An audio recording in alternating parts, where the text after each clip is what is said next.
Hi, my name is Misha Calvert, and this is Film on Tape, an audio library of everything that I have learned as a filmmaker. I really hope that this is helpful to you in some way. And if it is, feel free to check out my website, mishacalvert.com.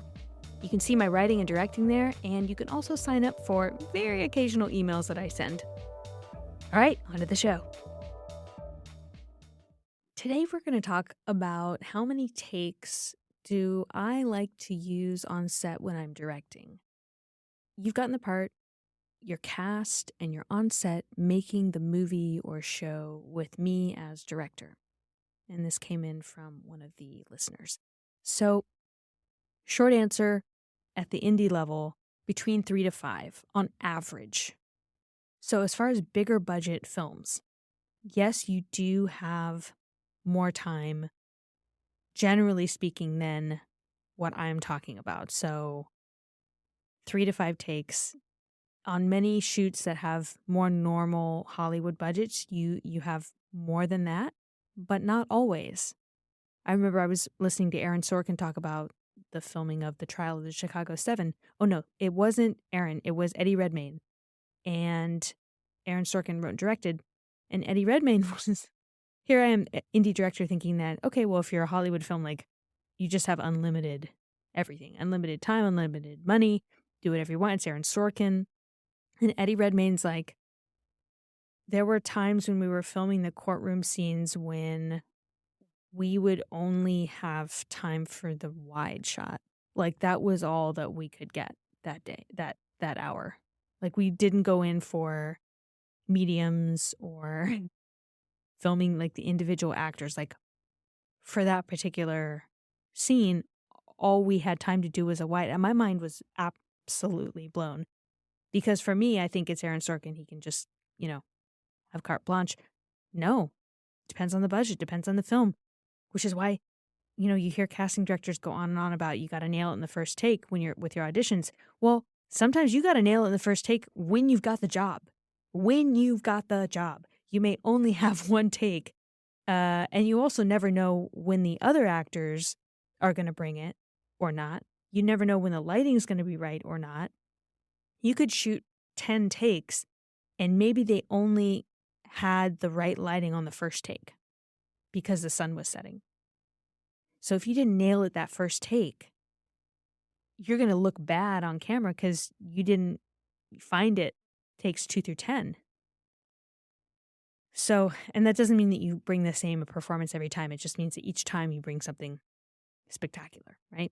From the first take to the very last. Now, this does get complicated when you're Stanley Kubrick.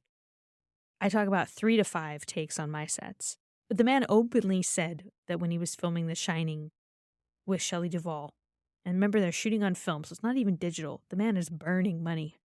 He wouldn't even consider printing something until the 35th take of her scene. And that movie was freaking harrowing. Can you imagine she's starring in this horror movie, being terrorized by her actor husband, Jack Nicholson, and none of the takes are even going to be considered for the final until you've done it 35 times. I think that's cruel. Because then you also start to get up and you get up to work and you're like, well, nothing I'm going to do is going to matter for the first 35, so why even bother? And does anything I do matter? It just becomes this really dangerous territory for an actor. But I am not that way. I have never had enough budget to do 35 takes, and the maximum that I've done is maybe 10. Or I'll do like a sequence where we're kind of running through something without cutting, and maybe I'm like, okay, can you go back and say that line again? So that's a little annoying, but when you're under the gun and, the sun is setting, that happened to me on a shoot recently, actually. The sun was setting and I kept moving the whole production along, like, hey guys, we gotta go, we're gonna lose the light. And then we lost the light. Fortunately, I had built-in sunrise to catch it. And I think I was shouting out, we only have one on this. And as an actor, you may only have one. So I think plan for one. Anything above that is a bonus. And if you're getting to 35 takes, well, you better be well compensated for that movie. And I pray for your sanity. Okay, I am interrupting myself for one hot second to let you know that this month, secretly, it's every month, I am doing a giveaway of 1 free hour of coaching with me to someone who leaves a 5-star review. Make sure that your first name and your last initial are in the review. Drop me a DM on Instagram and let me know that you submitted, and then I'm just going to pick at random. I really appreciate you listening, and I so appreciate you leaving a 5-star review. Thank you. And now back to the show. As an actor's director, it's really important to me to get the performances right. So 3 to 5 per setup. Let's say we get the wide establishing shot of the scene, the master of the scene. So that's a wide shot where you get all, let's say, 3 characters. One of them walks in, the other 2 are already there. They do the entire scene in that master shot. And then we would maybe go in for, let's say, a 2 shot of the 2 characters who are already present. And the camera would just be on those 2 people. Maybe 3 to 5 takes of that. If we're running out of time, might just leave it at 3. Because I know that next we're going to get close-ups. We'll get a single of the one character that we just shot, single of the other character. Maybe it's an over-the-shoulder. Maybe it's just a clean without anyone else in the shot. And then we want coverage of the person coming in too, so a single on them entering. And maybe we'll do 3 to 5 of those. Maybe it's only 3, because we're doing a lot of coverage now on this scene. On a normal paced film or show, I'm still shooting quite a few pages a day. Like, to be honest, too many.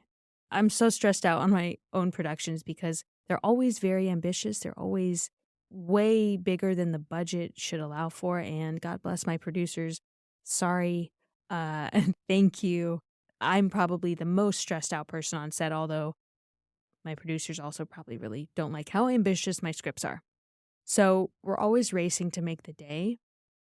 But if there's any extra time, I might say, can you give me like a close-up, like an extreme close-up? I just want to get her eyes looking at the other man fearfully, or I want to get her smile. And so if you could just bounce from eyes to mouth, and we can get just one of those, or it might be like inserts, like can you bounce around and get his hand and maybe get the detail on their button, and that's going to show us like, oh, that button shows up later, so we actually really need that insert. Like we can't leave this location without it. B-roll as well of the actors. That will be, maybe 1 to 2 takes of those kinds of inserts. Now, if there's more time, obviously, we love it. We love to give the actors time to play and find things.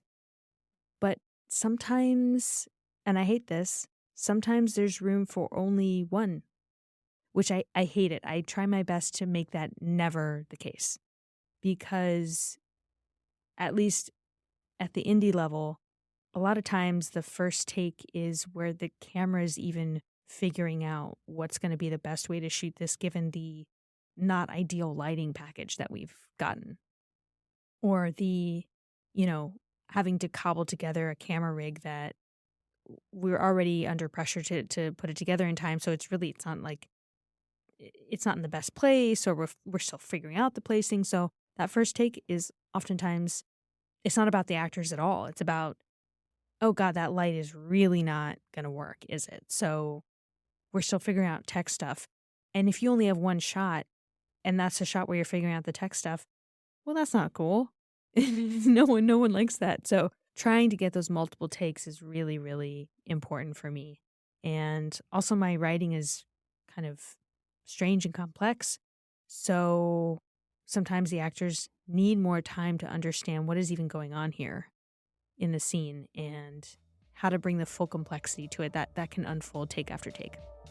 Really enjoyed talking about this today, and thank you to Justin for asking the question.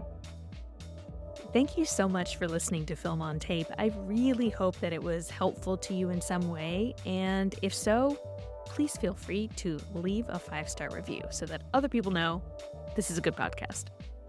If you want to check out my work as a writer-director, you can see it at www.mishacalvert.com, or drop me a DM. The best way to get a hold of me is on Instagram at Misha Calvert. See you next time.